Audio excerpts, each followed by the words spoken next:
Hai, selamat malam semuanya. Kembali lagi di Instagram Live. Kali ini saya tidak akan sendirian. Saya akan kedatangan seorang bintang tamu, yaitu Dr. Adam Prabata. Gimana? Apa kabar semua? Semoga semua dalam keadaan sehat ya. Pada malam hari ini saya juga akan membahas mengenai vaksin dosis ketiga versus ya, Dr. Adam udah join. Ya, nanti akan kita bahas dengan Dr. Adam. Gimana vaksin dosis ketiga atau vaksin kombinasi, mana yang lebih baik? Oke, kita undang dulu ya Dr. Adam.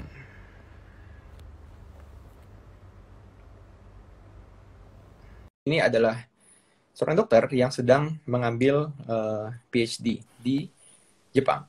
Hai Dr. Adam. Nah, halo Dokter Kevin. Ya, selamat malam dok. Gimana suaranya Selamat terdengar? aman dok. Saya terdengar juga dok. Iya, iya. Siap. Jelas dok. Oke Terima dok. kasih dok, udah berkenan hadir, udah mau ngobrol-ngobrol nih pada malam hari ini. Di tengah Sama-sama dok. kesibukannya Dr. Adam. Ya, sebelum kita mulai dok, kita akan Hmm. membahas kali ini mengenai vaksinasi, Hmm. mengenai vaksin dosis ketiga, Hmm. atau vaksin kombinasi, mana yang lebih baik. Karena pada Hmm. akhir-akhir ini kan udah ada beberapa orang yang di Indonesia tuh vaksin 1 dan 2 tuh udah mulai lengkap nih dok, ceritanya Hmm. ya. Meskipun kalau menurut data masih sekitar, kalau nggak salah 30-an% ya yang untuk vaksin pertama, dan vaksin Betul betul. kedua sekitar di angka 20% ya dok ya. Ya betul, di angka 20% vaksin kedua. Iya, iya.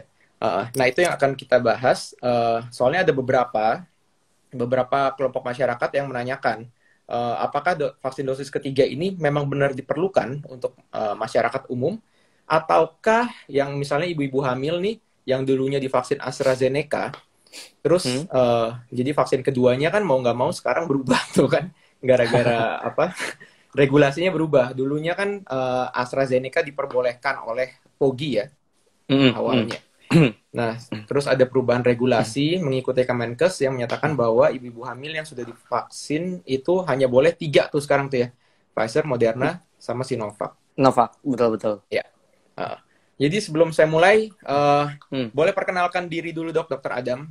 Yang Ya, sekarang Dokter Adam tuh lagi di Jepang ya, teman-teman. ya betul. Ya, halo semua. Nama saya Adam. Sekarang saya lagi di Jepang, lagi ngambil kuliah S3. Iya. Iya, Ya dia itu aja sih. ya penelitiannya itu sangat-sangat rumit lah yang kita tahu. Hmm. Jadi Dokter Adam itu sekarang di Jepang. Gimana dok Hmm. di Jepang? Udah Di mulai Jepang menurun kah seperti di Indonesia?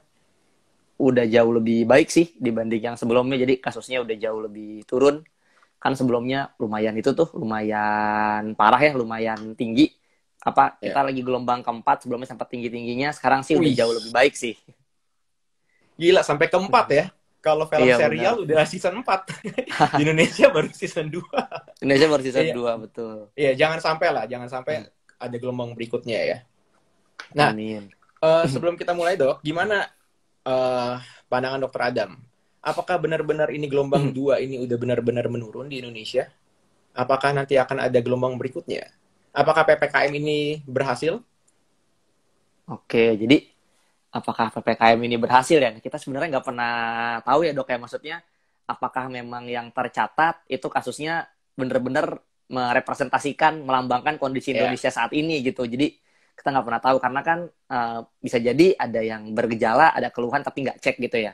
Itu juga masalah di ya, mana-mana, bukan cuma di Indonesia aja. Jadi kita nggak pernah tahu sih apakah memang ya apakah kan kasusnya turun nih sekarang. Emang di ya satu betul. sisi rumah sakit udah mulai lengang ya, udah mulai lebih lengang dari sebelumnya. Terus apa ya angka rawat inap, angka kematian juga udah nggak setinggi sebelumnya gitu. Jadi Betul. apa ya kita nggak tahu pasti sih, mudah-mudahan emang karena turun. Tapi kita benar-benar nggak bisa nyimpulin apakah memang gara-gara ppkm atau jangan-jangan udah banyak banget yang kena gitu sih dok. Iya, iya, iya, iya, iya. Karena kan untuk mencapai herd immunity aja bisa sampai 70%-an ya. Betul betul, Harusnya herd ya. immunity enggak, itu nggak bisa agak sulit ditebak sih dok sebenarnya, karena Betul. herd immunity itu komponennya banyak. Ada efektivitas vaksin satu, yang kedua Ah, selain efektivitas vaksin itu adalah apa namanya,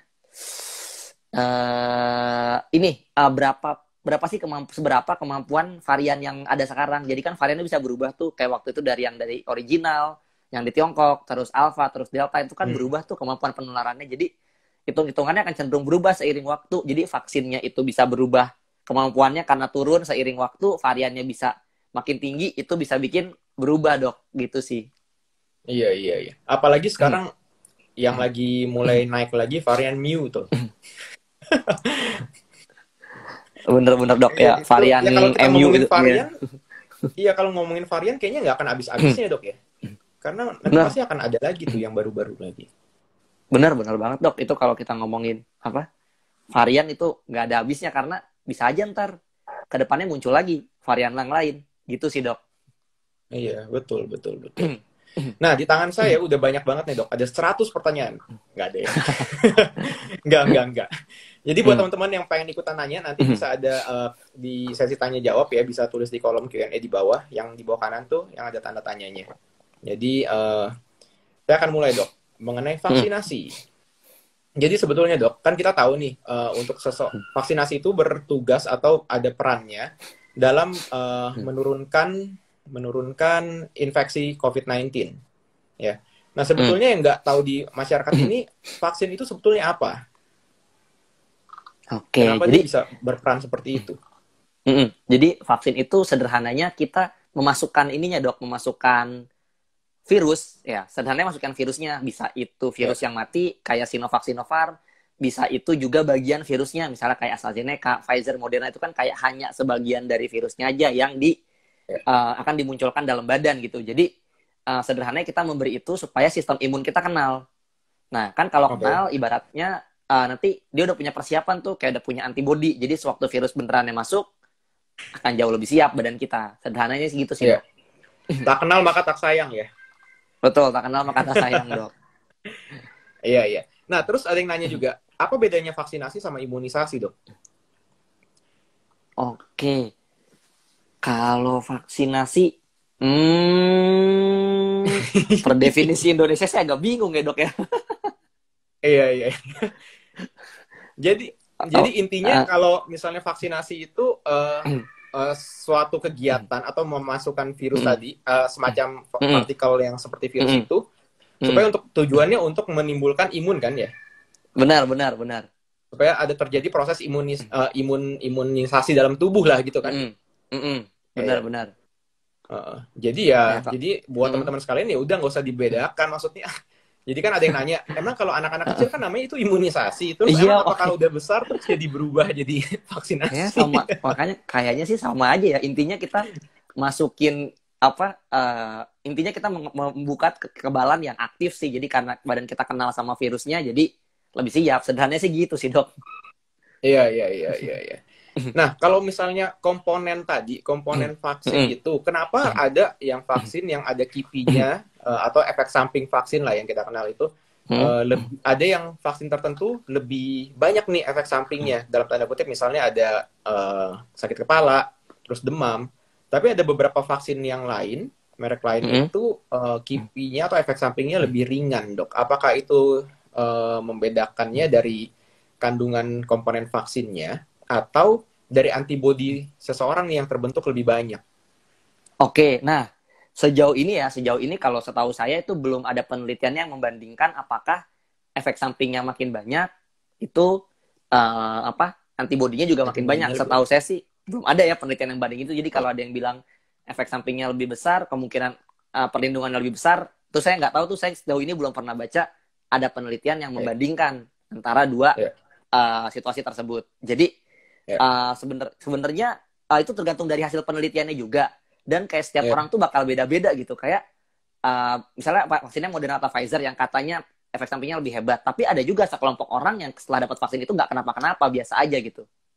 Nah, jadi itu kayak sejauh ini antara efek sampingnya lebih berat dengan antibodi atau kekebalannya, sejauh ini sih setahu saya dari yang pernah saya baca itu belum ada penelitian yang bilang itu ada hubungannya di vaksin COVID. Itu sih, Dok.